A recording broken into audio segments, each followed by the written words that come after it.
Shalom, senang sekali Anda bisa bersama dengan saya, Joseph Paul Zhang, untuk sama-sama belajar Alkitab lebih dalam lagi dalam mempertanggungjawabkan iman kita.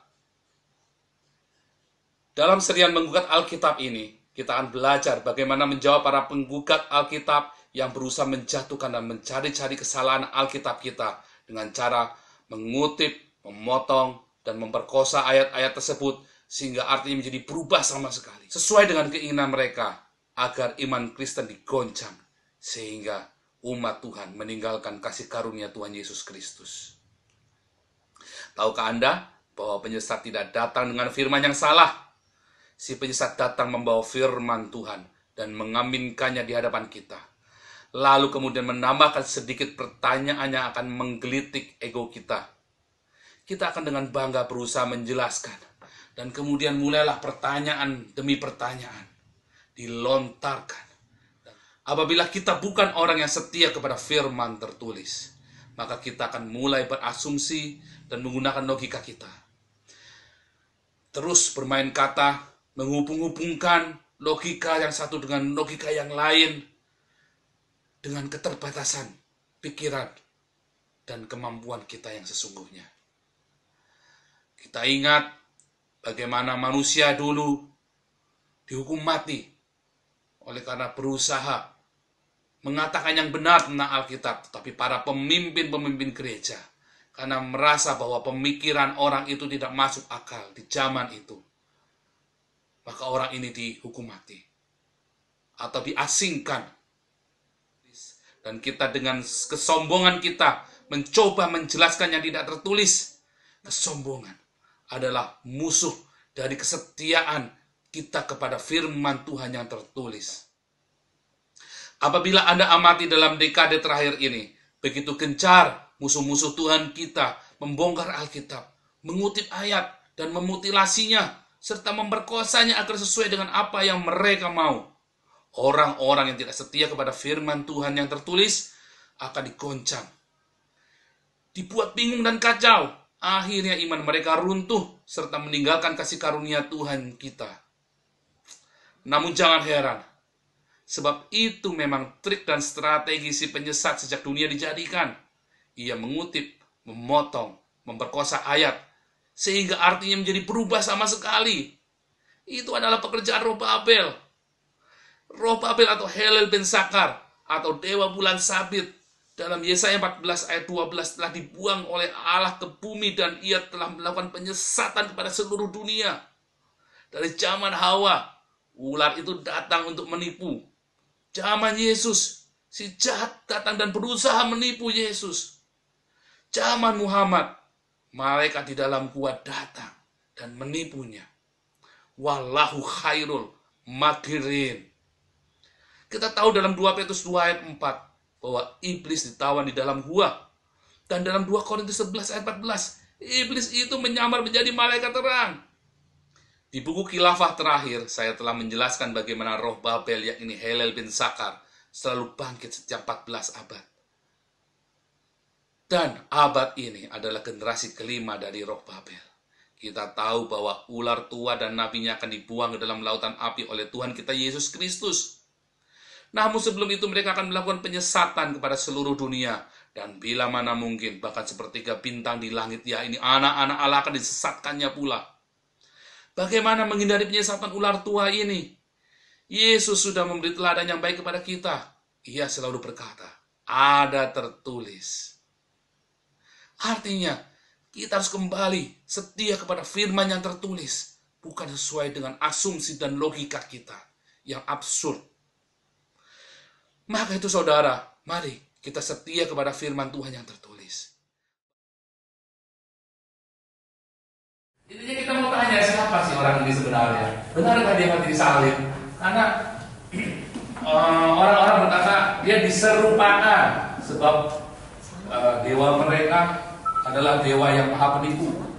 Ya, walahu khairul al-makirin. Ya. Al-Imran 54. Ya, 354 ya. Sudah. Walahu khairul, bahwa Allah sebaik-baiknya penipu daya. Bukan pembalasan, sebenarnya kata pembalasnya nggak ada. Ada di bahasa aslinya kalau yang paham bahasa aslinya itu ya. Wallahu khairul makirin itu Allah maha penipu daya. Itu sama dengan Yohanes 8 ayat 44. Ya, iblis bapak segala pendusta sama ya. Tetapi di dalam Yesus tidak ada tipu daya, tidak ada bayangan, tidak ada kegelapan. There is no shadow turning with thee. Nggak ada bayangan. Oh, ini kan masih ada bayangan dong, masih ada kegelapan, tipu-tipu dikit lah, bayang-bayang grey area kan. Begitu terangnya, sampai begitu ditutup apapun itu mantul terang itu, memantulkan kembali sehingga nggak ada bayangan. There is no shadow turning with thee. Jadi bukan tiada pertukaran bayangan. Sebenarnya kalau nyanyikan besar setiamu, tiada pertukaran bayangan, salah itu ya. There is no shadow turning with thee itu begitu terangnya sampai nggak ada bayangan sebaliknya. Kan ada bayangan tuh. Nah itu Tuhan itu nggak ada bayangan. Begitu terangnya sehingga Allah nggak mungkin berdusta. Allah tidak mungkin berdusta.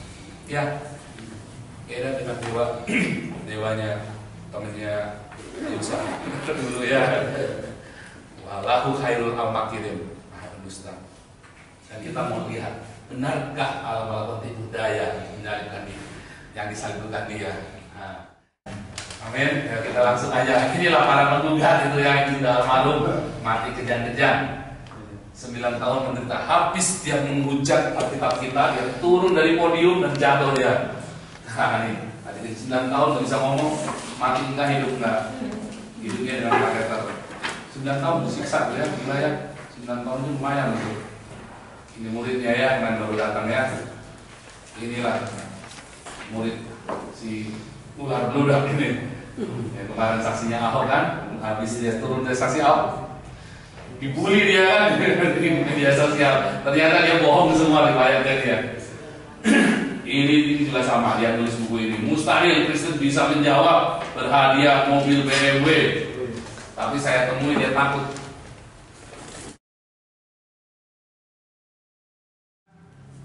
Masalahnya kebanyakan para teolog Kristen di Indonesia menjawab, menafsirkan Alkitab itu terpengaruh dengan Al-Quran. Beberapa teman, iya karena kebanyakan pendeta-pendeta juga dulu dari ustadz-ustadz juga, dari orang-orang muslim. Oh, itu sedikit sebagian kecil. Tapi yang sebagian besar, karena kita dikelilingi oleh orang-orang muslim, sehingga kita dari kecil dengar cerita, terus kita nggak pernah baca Alkitab. Begitu kita dengar sedikit, oh mungkin ceritanya seperti itu. Jadi kebalik. Nah beda dengan nanti orangnya datang ya, salah satu yang kami baptis, ustadz yang kami baptis di Semarang kemarin, nanti orangnya datang. Dia dari kecil diceritain, terus dia tanya tentang nabi-nabi, terus dia tanya sama ibunya, ibu di Al-Quran di mana yang ada cerita ibu tadi? Oh nggak ada, itu cerita dari orang Kristen. Balik ya, nah, mereka diceritain nabi-nabi dari Alkitab kita diajarin Alkitab dari tafsirnya mereka, sehingga membuat kita semakin bingung. Salah satu contoh, ya, tadi saya ada ngomong dengan salah seorang ibu ya. Injil itu yang bawa siapa sih pertama kali ke dunia? Pasti semua jawabnya adalah Yesus, betul nggak? Padahal di Lukas 3, ya nanti dilihat di Lukas 3, sebelum Yesus, Yohanes Pembaptis pun sudah memberitakan Injil. Itu Lukas 3, sebelum Yesus dibaptis, Yohanes Pembaptis sudah memberitakan Injil. Di Yesaya untuk memberitakan Evangelium di Septuaginta. Nanti kita cari tahu apakah Septuaginta itu ya. Mazmur bilang, aku akan memberitakan kabar keselamatan, aku akan memberitakan Evangelium. Jadi kata Injil itu kan bahasa Arab. Di dalam Lukas 3, di dalam Lukas 4, Yesus memberitakan Evangelium. Ternyata kata Evangelium itu sudah tertulis di dalam kitab Mazmur. Nah, orang-orang Mesianik, orang-orang itu yang kehilat, gereja kehilat itu ya, dia mengatakan Injil itu Basorah, BZR, Bet Zayin Res, Basar, Basar itu kalau baik. Jadi Basora itu sudah ada dari zaman Mazmur, sudah ada dari zaman dulu. Sehingga yang namanya Injil itu apa sih? Yang namanya Yesus itu nggak pernah beritakan ajaran-ajaran baru. Ya, Yesus itu menggenapi. Sehingga kalau ditanya Yesus agamanya apa? Yesus tidak punya agama dan Yesus tidak perlu agama. Ya, Yesus tidak punya agama dan tidak perlu agama, sebab Dia adalah Tuhan sendiri, kan? Mengapa kita pikir Yesus perlu agama? Karena orang-orang Muslim berpikir Yesus itu manusia biasa, ya nabi, sehingga Dia harus punya agama. Itu begitu. Sedangkan Yesus itu bukan manusia biasa. Yesus bukan nabi. Gitu. Jadi nggak perlu agama. Kata agama yang di Alkitab kita, tulisan agama itu tuh ya, kalau dalam buku ini itu ada saya terjemahkan, ada saya fotokopi juga dari berbagai macam, dari Judaismos, ya, dari Deisa, dari Monia, Tereskeia, dari kata Amesios, Proseltos, Humon. Jadi kata agama semua itu berasal dari bahasa lain, tidak beda, ya, ibadah, Yahudian, ketidakpercayaan. Jadi nggak ada tuh ya, nggak ada. Kata agama itu apa sih sebenarnya? Ya, agama. Kalau kita bilang Islam, itu seperti suatu institusi. Ya, Islam sudah harus dibela, institusi harus dijaga. Enggak. Yesus tidak pernah menjaga suatu institusi, bukan. Karena kekristenan bukan simbol-simbol. Kekristenan bukanlah institusi. Jadi saudara hari ini kalau ditanya apakah agama Yesus? Yesus nggak perlu agama, ya, karena Dia adalah Tuhan itu sendiri. Dan Kristen itu bukan agama, Kristen itu bukan simbol-simbol, Kristen itu bukan atribut-atribut salib. Kristen itu adalah apa? Jalan salib. Kristen itu bukan atribut salib, tapi jalan salib. Ikut salib, sangkal di. Apa sih maksudnya? Maksudnya adalah mengasihi, mengampuni, dan memberkati. Itulah Kristen. Kita disebut Kristen karena kita saling mengasihi. Kristen apa? Pengikut Yesus, kan? Christ tambah ian, Kristian, pengikut Yesus. Kita disebut Kristen. Yesus bilang dalam Yohanes 13, kasihilah engkau seorang akan yang lain. Dengan demikian engkau akan disebut pengikutku, pengikut Kristus. Kalau kita mengasihi, mengampuni, memberkati, nggak ada jalan lain. Bukan kita datang ke gereja ibadah Kristen, bukan kita rajin pasang Alkitab, pasang simbol-simbol di rumah kita, kemana-mana kita pakai simbol-simbol salib, bukan, ya. Beberapa teman dia, ini kan simbol, kalau kita ada pasang salib nanti kita menyangkal Yesus.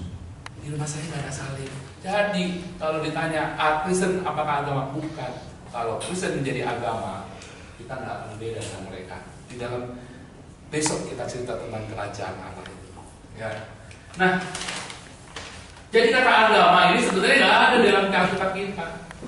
Cuma LAI karena terpengaruh dengan tafsir dari Muslim kontekstualnya. Jadi pasal dia bilang agama Yahudi, pemuka-pemuka. Kalau kehidupanmu tidak lebih baik daripada kehidupan agamamu, tidak lebih baik daripada para ahli Taurat dan orang Farisi, ya kan? Ada tulis begitu.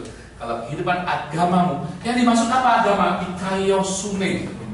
Agama itu dikaiosune itu artinya kebenaran dan keadilan.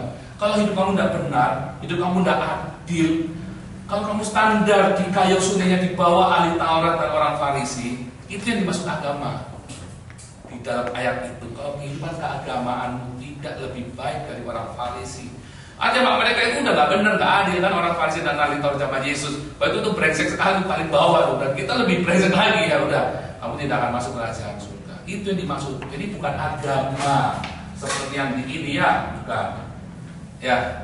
Nah, di sini saya tulis apa bedanya monoteisme dan monolatri. Monoteisme itu hanya ada satu Tuhan di dunia ini, dan Islam mengklaim ada satu Tuhan. Kalau monolatri adalah ada banyak sekali dewa-dewa, tapi kita hanya menyembah satu Tuhan. Orang Israel itu monolatri. Karena ada banyak sekali dewa-dewa di zaman itu.